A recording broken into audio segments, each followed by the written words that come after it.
CEOs do not process talent information the way HR leaders do. It's not because they don't value it, but because they are running on a different operating system. Their system is very organized, and it's around value creation, risk exposure, and execution. When your framing doesn't map to those three variables, it registers as an update rather than a problem that needs to be fixed. Updates get noted. Problems get solved.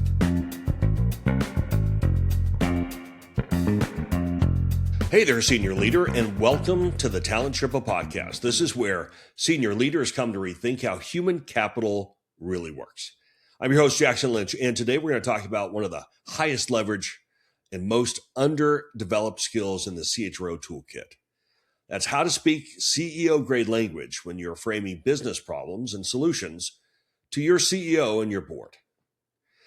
Now, if you're listening to this podcast, here is what I think I know about you. You're obviously very smart. You're probably very popular. You have done the work. You understand the organization's talent challenges at a level that most of your peers don't. And then when you walk into that executive leadership team meeting or into that board session, you lay it out clearly, professionally, and with real conviction. And then the CFO probably pivots to margins, and the CEO nods and moves on to the next item. And you walk out wondering why talent never seems to land with the same gravity as finance and operations. Now, the answer that we get to most is they don't care about talent, but that's not it. The answer is that you're speaking a language that they're not wired to process in that room. So today we're going to fix that. And before we get started, let me ask you for a quick favor. If you find value in these conversations, please take a moment, like, subscribe, follow the Talent CHRO podcast. That way it makes sure that you get it every week and it helps more senior leaders find the show. That also then allows us to keep doing this work for the larger HR community, and we really enjoy it. And this week I want to tell you a little bit about the CHRO Chronicles as well. It's a weekly paid newsletter that I write exclusively for CHROs and other senior HR leaders who want to operate at enterprise altitude. It's about a 15-minute read. It's very focused. It covers CEO alignment, boardroom dynamics, executive talent decisions, and the metrics that CEOs really value. And these are the subscriber-only insights that you will not find anyplace else. It's $30, and the first insight usually pays for itself. You can find it at mytalentsherpa.com. Okay, let's get into it. Here's the scene that most CHROs know really well. You have prepared a very thorough presentation. You have all the data, the trend lines. You've identified a problem. You have a recommendation. You walk into the room ready to contribute at the ultimate highest level. And within about 4 minutes, the energy is shifted. The CEO is half present. The CFO is steering the conversation towards cost.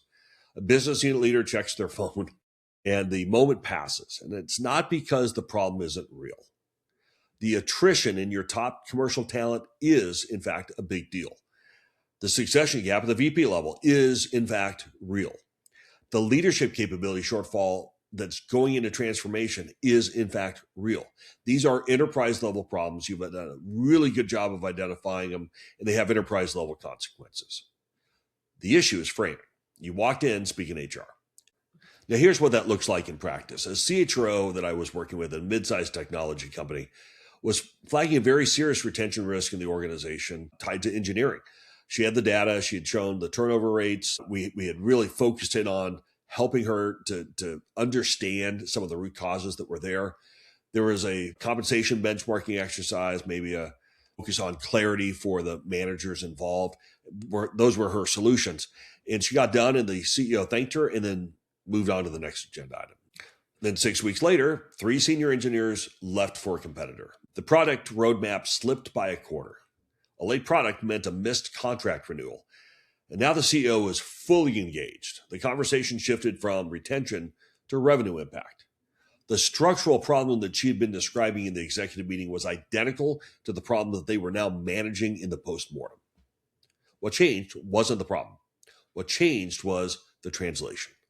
CEOs do not process talent information the way HR leaders do. It's not because they don't value it, but because they are running on a different operating system. Their system is very organized, and it's around value creation, risk exposure, and execution. When your framing doesn't map to those three variables, it registers as an update rather than a problem that needs to be fixed. Updates get noted. Problems get solved. Now, there are three structural traps that keep CHROs from earning and maintaining a voice in the debate. Not a seat at the table, a voice in the debate.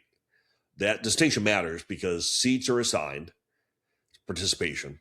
Voices are earned through the quality of what you bring to the conversation, and they are lost the moment the room stops seeing you as an enterprise altitude business thinker. Now, the first trap is speaking in HR language inside of a business conversation. It would be the same as going into a conversation with someone speaking German and then you throw in a little Russian or Swahili just for fun. What's going to happen? They're going to ignore it and they're going to go back to the language they're speaking. So when you're talking turnover rates or engagement scores or competency frameworks and program names, and all those things are the vocabulary of a function. When you lead with them, you are signaling immediately that you are representing HR rather than diagnosing the enterprise. CEOs do not move into action because engagement scores drop 2 points. Most of them don't care. They probably shouldn't. They move into action when they see where the system is going to break and what it will cost when it does. So the second trap is leading with activity rather than consequence. Most CHRO presentations, and I did this growing up as well, they describe what happened or what is planned. The assessment is complete. The program launched. The initiative is underway. CEOs process consequence. They want to know what breaks if this doesn't get solved and what improves if it does. Activity is noise unless it connects directly to an outcome that they are already accountable for. Third trap is treating human capital as a separate lane. We talk about this a lot, but when talent is presented as its own topic, it competes for attention with revenue, margin, operations, and product. When talent is embedded inside of those conversations as a force that either accelerates or impedes them, then it can't be separated from the business outcome, and it can no longer be deferred. Now, like I mentioned before, CEOs and boards operate in three currencies: risk, velocity, and return. Every major decision they make runs through at least one of those filters. Your job as a CHRO is not to make HR more interesting. It's already interesting enough. Your job is to translate the human capital reality of your organization into those currencies fluently and specifically. Now, risk language is the most direct entry point, and that's primarily because HR grew up with a compliance lens. So there's some danger in this one as well. But boards are already structurally organized around risk. CEOs think in terms of downside scenarios constantly. So when you say you have a retention risk, what you're describing is a condition.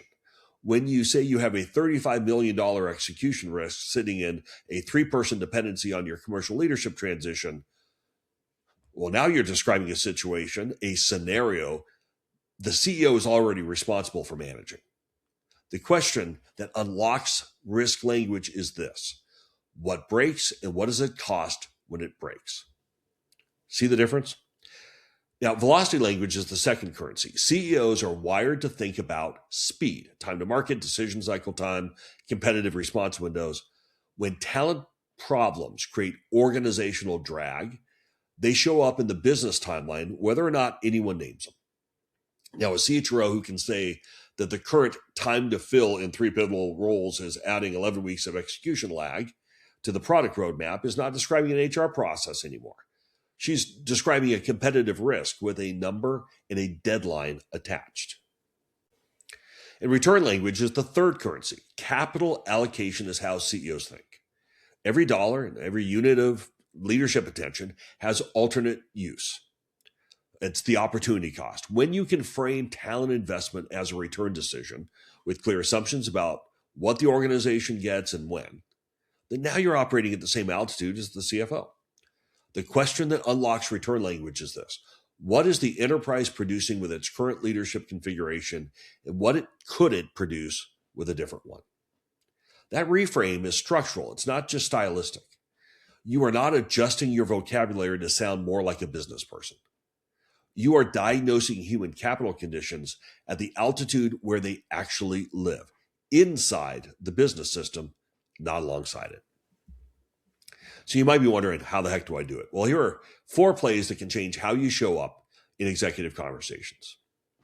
Play number 1, Lead with the conclusion, not the setup. Now, a lot of us are wired differently than that. This will take some practice. But most CHROs that I've seen build to the point. Their presentations build context first, then data, then analysis, then the recommendation. I'd encourage you to flip it. Lead with the business consequence. The succession gap in your CFO line creates a 12-month exposure window that coincides with the debt refinancing. Then back up into the evidence. The CEOs are already pattern matching to a decision when you walk in. Give them the conclusion first, then let the evidence confirm it. Play number 2, translate every talent metric into a business metric before it enters the room. This is, I think, a diagnostic exercise, not a communication exercise. If a key metric can't be connected to revenue, margin, speed, or risk, it does not belong in the presentation. Take it out. Before every executive session, run each data point through one question. What does it cost the business if it worsens? And what does it generate if it improves? If you can't answer that question, the metric's not ready, take it out. Play number 3, you got to own the number. The most credibility building move a CHRO can make, well, maybe not the most, but up there, is to attach a specific consequence to a talent condition, not a range, not a theoretical impact, not a vibe, a specific number with a clear set of assumptions. By the way, it doesn't have to be perfect. It needs to be defensible. No one's perfect. CHROs who say talent issues could impact performance are describing a category. You'll get ignored. CHROs who say this capability gap carries an estimated $18 million revenue risk in quarter 3 based upon 3 stated assumptions, they are describing a business problem. One invites curiosity, and the other demands a response. And then play number 4, end every communication with a decision. Every time you walk into a CEO or a board conversation, you should know exactly what you are asking for. A decision required, a risk formally acknowledged, an action that is authorized. If you're not asking for one of those 3 things, you're presenting. And presentations are easy to defer. Decisions have owners and timelines. So you got to close the loop yourself before you leave the room. Now, I recognize that this sounds like I'm asking you to become a CFO who happens to know HR. You're not. You're being asked to speak the language of enterprise consequence, which is different from speaking the language of finance. Now, I've been the first one to talk about needing to be able to speak finance. That's necessary but insufficient. The CFO speaks margins. You need to be able to speak about the conditions that produce them or undermine them. It's not a smaller job. It is a much more precise one. So let me bring this together with, I think, 4 main takeaways. Number 1, a voice in the debate is earned. It's not assigned. It's earned through the quality of your diagnosis and the precision of your framing.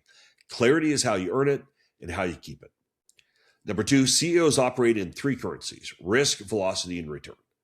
Every human capital insight that you bring to the executive conversation needs to be translated into one of those 3 before it enters the room.